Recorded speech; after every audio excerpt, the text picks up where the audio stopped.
Imam Bakr, paqja qoftë mbi të, ka thënë: I dërguari i Allahut u drejtohej njerëzve dhe u thoshte: O njerëz, kur del hëna e muajit të Ramazanit, lidhen djajt e mallkuar, hapen portat e qiellit, portat e xheneteve, portat e mëshirës, mbyllen portat e zjarrit dhe lutja merr përgjigje. Në çdo iftar, Allahu liron rob nga zjarri i xhehenemit. Në çdo natë, një thirrës thërret. A ka ndonjë që kërkon? A ka ndonjë që kërkon falje? O Allah, jepi çdo shpenzuesi pas ardhës të dobishëm dhe çdo kopraci shkatërim.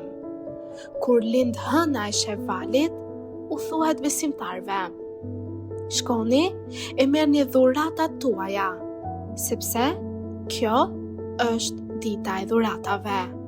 Ebu Gjaferi Imam Bakiri, paqja qoftë mbi të, më pas tha: Betohem në atë në dorën e të cilit është shpirti im, se ato nuk janë dhurata dinari e as dirhemi, pra nuk janë dhurata materiale.